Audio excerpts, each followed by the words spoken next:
नमस्कार। आज मैं एक सीनियर सिटीजन जब ओल्ड एज को प्राप्त करते हैं तो उनको बहुत परेशानियां और डिप्रेशन टेंशन उनके जीवन के इस लास्ट हिस्से में होती है। ये जीवन तो ही बड़ा कठिन होता है क्योंकि एक हेल्थ साथ नहीं देता है। एक अपने लोग भी कई केस में साथ नहीं देते हैं। मैं नहीं बोलता हूँ कि सब कोई साथ नहीं देता है, कि कुछ एक लोग साथ नहीं देते हैं और वो परिवार तो साथ नहीं देता है जिनकी संख्या ज़्यादा है, so called advance family. Advance family में आजकल माँ को यार कह के भी संबोधित किया जाता है, पिता को यार कह के भी संबोधित किया जाता है। वो इतने एडवांस है। क्या पुत्र और पिता का संबंध खराब है? पुत्र और पिता का संबंध तो बहुत ही पवित्र है। पुत्र और माता का संबंध भी बहुत ही पवित्र है यार।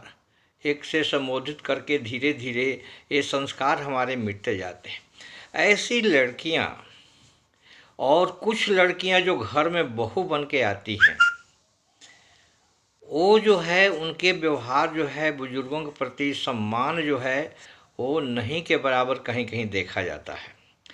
वैसी लड़कियां अपने बुजुर्गों का, अपने बड़ों का सम्मान नहीं करती हैं, आदर नहीं करती हैं, उनका ख्याल नहीं रखती हैं।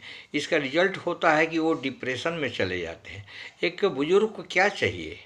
एक सम्मान ही चाहिए। उनका मेंटेनेंस कॉस्ट तो बहुत कम होता है और मोर ओवर वो अपने जीवन काल के कमाए हुए पैसे भी बहुत देने के लिए तैयार होते हैं।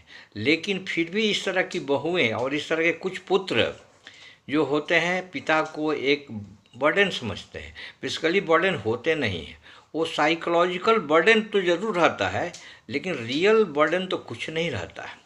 फिर भी वैसे सम्मान नहीं पाते। ऐसे संस्कार वाली बहुएं जो गलत संस्कार, गलत परिवार से आती हैं और बड़ों को सम्मान नहीं करना चाहती हैं, वैसे बुजुर्ग, इस परिस्थिति से गुजरने वाले बुजुर्ग बहुत ही डिप्रेशन और टेंशन में रहते हैं और उनके जीवन ही बड़ा दुखदायी हो जाते हैं।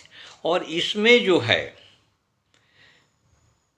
और एक कोचिंग क्लास भी वैसे बहुओं को मिलता है। वो कोचिंग क्लास उनके मायके द्वारा मिलता है। आजकल मोबाइल का युग है, मोबाइल पर घंटों दो घंटों ये लड़कियों को कोचिंग मिलता है और कोचिंग को निगेटिव डायरेक्शन मिलता है। ऐसे लड़कियां स्वर्गिक फैमिली को भी नारकीय बना देती हैं। ऐसे अच्छे परिवार, मीडियम परिवार की लड़कियां जो एडवांस नहीं बनना चाहती हैं, वो उनमें इसका परसेंटेज कम है। लेकिन जो सो कॉल्ड एडवांस कहलाने वाली लड़कियों में इस तरह का दुर्भार अपने बड़ों के प्रति ज़्यादा है। मैं नहीं कहता हूँ कि सभी परिवार, सभी लड़कियाँ ऐसा ही है, मैं बिल्कुल नहीं कह रहा हूँ। लेकिन जहाँ पर है इस तरह की लड़कियाँ और बहुएं घर में आती हैं, वो घर स्वर्ग से नरक बन जाता है। ऐसी लड़कियों को थोड़ा एक बार विचार करना चाहिए कि हमको बुजुर्गों का सम्मान करने में क्या तकलीफ़ है, क्या गलती है, और इस तरह उनके टेंशन और डिप्रेशन को कम करने में उनको मदद करनी चाहिए और उनके जीवन को अच्छी तरह गुजारने में उनको मदद करनी चाहिए। इसे बहुओं से सबसे मेरी प्रार्थना है कि बुजुर्गों का सम्मान करें, उनको डिप्रेशन टेंशन न लें, जीवन के अंतिम क्षण में उनको सुख में जीवन बिताने में उनकी मदद करें। और मैं नेक्स्ट पॉइंट में चर्चा करना चाहता हूँ कि बहुत से बुजुर्ग अपने यंग एज में, अपने मिडिल एज में, अपने बुढ़ापे की अच्छी तरह फाइनेंशियल तैयारी नहीं करते हैं।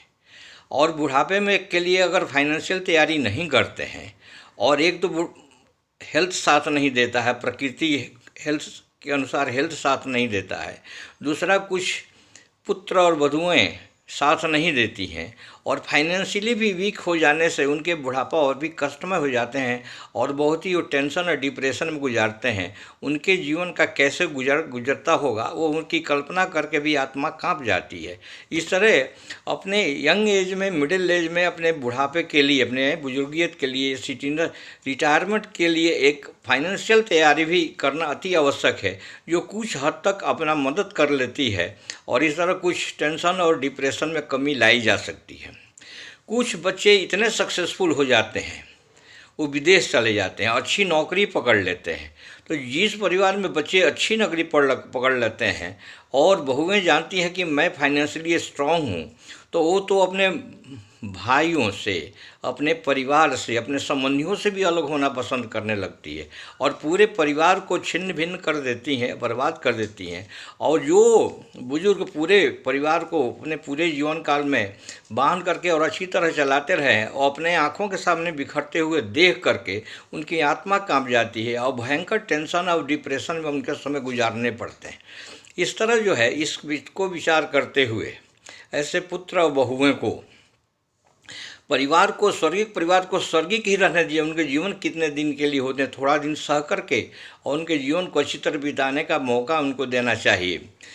तीसरी बात मैं ये बोलना चाहता हूँ कि सरकार को भी ओल्ड एज के लिए कुछ सोचना विचारना चाहिए। यद्यपि सरकार ओल्ड एज के लिए कानूनी संरक्षण तो काफ़ी दे चुकी है, लेकिन वो बुजुर्ग कानूनी संरक्षण कैसे ले पाएंगे जिनको हाथ से कुछ कर नहीं सकते हैं, पैर से चला नहीं जाता है, हेल्थ कमज़ोर है, उनकी परिस्थितियाँ कमज़ोर हैं। उस हालत में वो कानूनी संरक्षण कैसे प्राप्त कर सकते हैं? इसलिए कुछ ऐसा इंतज़ाम करना चाहिए कि ऐसे परिवार से ठुकराए हुए बुजुर्ग को वो पैसे दे सकते हैं। 2 तरह की स्कीम बना दिया जाए, paying senior citizen, unpaying senior citizen. पैसा दे करके अपने अच्छे जीवन बिताने वाले सीनियर सिटीजन, अब बिना पैसा दिए हुए बिताने वाले सीनियर से, ये दोनों के लिए सरकार कुछ अरेंजमेंट करना चाहिए ताकि ये बुजुर्ग जो है लास्ट में अपने थोड़े समय के लिए बुरे जीवन, डिप्रेशन और टेंशन में जीवन न बिताएं और अच्छी तरह जीवन को चला सकें।